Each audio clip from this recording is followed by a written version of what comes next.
Merci, Monsieur Grouard. Je cède la parole à Monsieur Pierre Lelouch, s'il vous plaît. Oui, merci beaucoup, Monsieur le Président. À cette heure tardive, je ne sais pas si on va arriver à tout traiter. Ce qui est sûr, en tout cas, c'est à écouter ce débat, c'est que je ne suis pas sûr, Monsieur le Président, je vous le dis, que la formule de la transparence totale, s'agissant du ministre de l'Intérieur et de certains hauts responsables des services d'intervention de renseignement, permettra d'avancer, parce qu'on est nécessairement en partie dans la posture et en partie dans le non-dit. Tout simplement parce qu'il y a des choses qu'on ne peut pas dire. Et on voit bien en ces matières. Donc je le dis parce que je le pense profondément pour travailler beaucoup sur ces questions. Il y a des choses qui m'ont dérangé dans votre présentation, au demeurant très, très bonne, très solide, en défense de nos policiers, de nos forces. Et comme vous, je m'associe avec vous à toute la gratitude qu'on doit leur exprimer. Mais enfin, il y a quand même des choses qui n'ont pas fonctionné, qui ne fonctionnent pas, et qui continuent à poser problème dans une guerre qui sera une guerre longue et difficile. Et donc nous devons être capables de nous remettre en cause. Quand je vous entends dire, par exemple, en réponse au président, que vous n'avez pas entendu dire qu'il fallait faire de l'état d'urgence au mois de janvier, nous ici, nous sommes des parlementaires. La responsabilité de l'état d'urgence, vous le savez mieux que personne, c'est celle du gouvernement. Si vous aviez fait l'état d'urgence, vous auriez pu donner un coup de pied dans la fourmilière qui aurait peut-être permis de déclencher des choses utiles pour le renseignement au cours d'une année où nous avons été attaqués une bonne quinzaine de fois. Car il y a eu beaucoup d'attentats.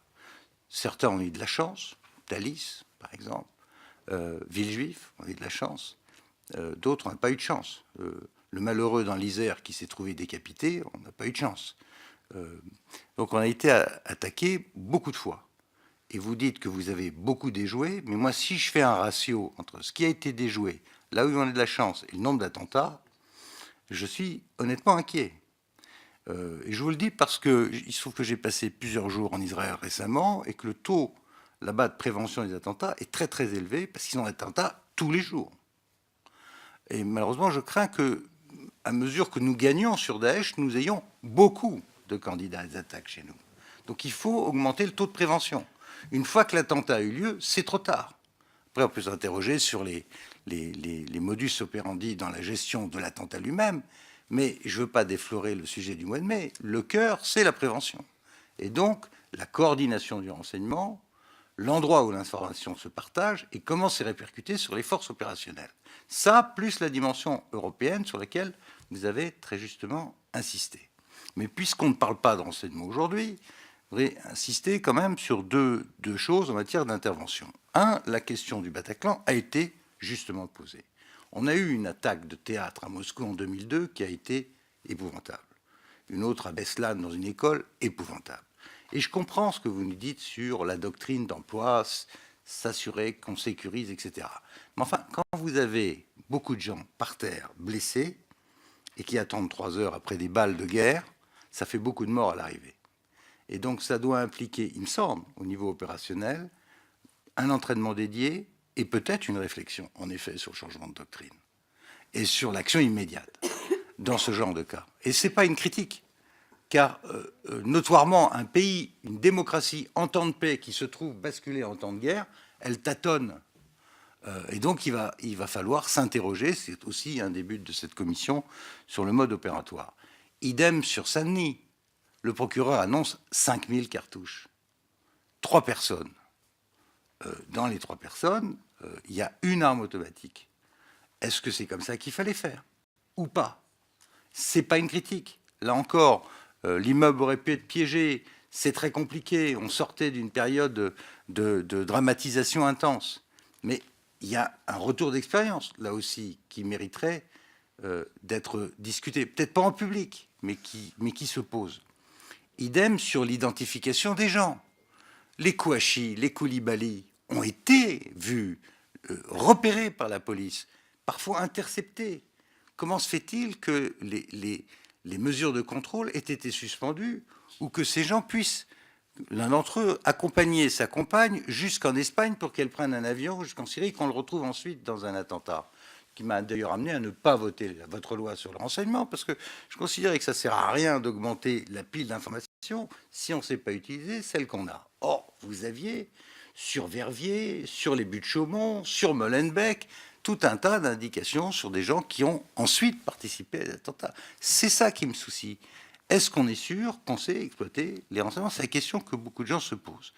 Enfin, je n'ai pas le temps de rentrer dans les limites de votre loi antiterroriste. On en a discuté, on était en séance la semaine dernière. Qu'est-ce qu'on fait des gens qui reviennent de Syrie? Est-ce qu'on les laisse retourner chez eux avec plus ou moins de contrôle? Mais ça, c'est une question qu'on a débattue, on n'a pas le temps ce soir.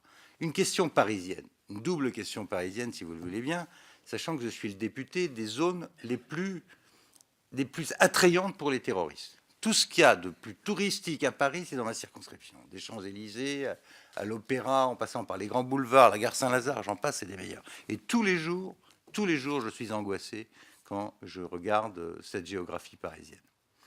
Un, les moyens des BAC et des commissariats. Quand aurons-nous des moyens suffisants en cas de frappe forte ou de combat rapproché avec des gens qui vont se livrer à ce type ou qui peuvent se livrer à ce type de massacre?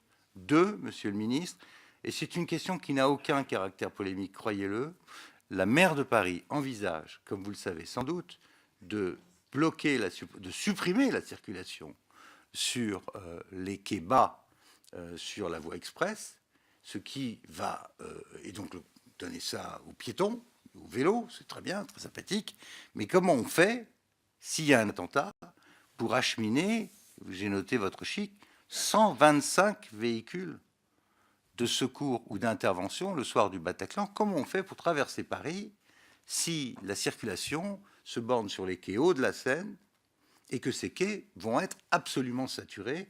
Vous voyez ce que la maire de Paris fait depuis Delanoë sur les quais pendant l'opération Paris-Plage. À partir de septembre prochain, la circulation est Paris-Plage toute l'année.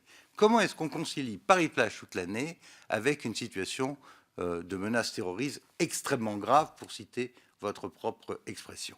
Pardon de ces remarques en vrac, mais moi je veux vous remercier du travail que vous faites, sachez-le. Je sais que vous le faites avec beaucoup de sérieux, de rigueur, mais je veux aussi vous dire en tant que citoyen, et pas seulement en tant qu'élu de l'opposition, que je me pose des questions sur la préparation de notre pays à ce qui s'annonce comme une guerre longue et cruelle.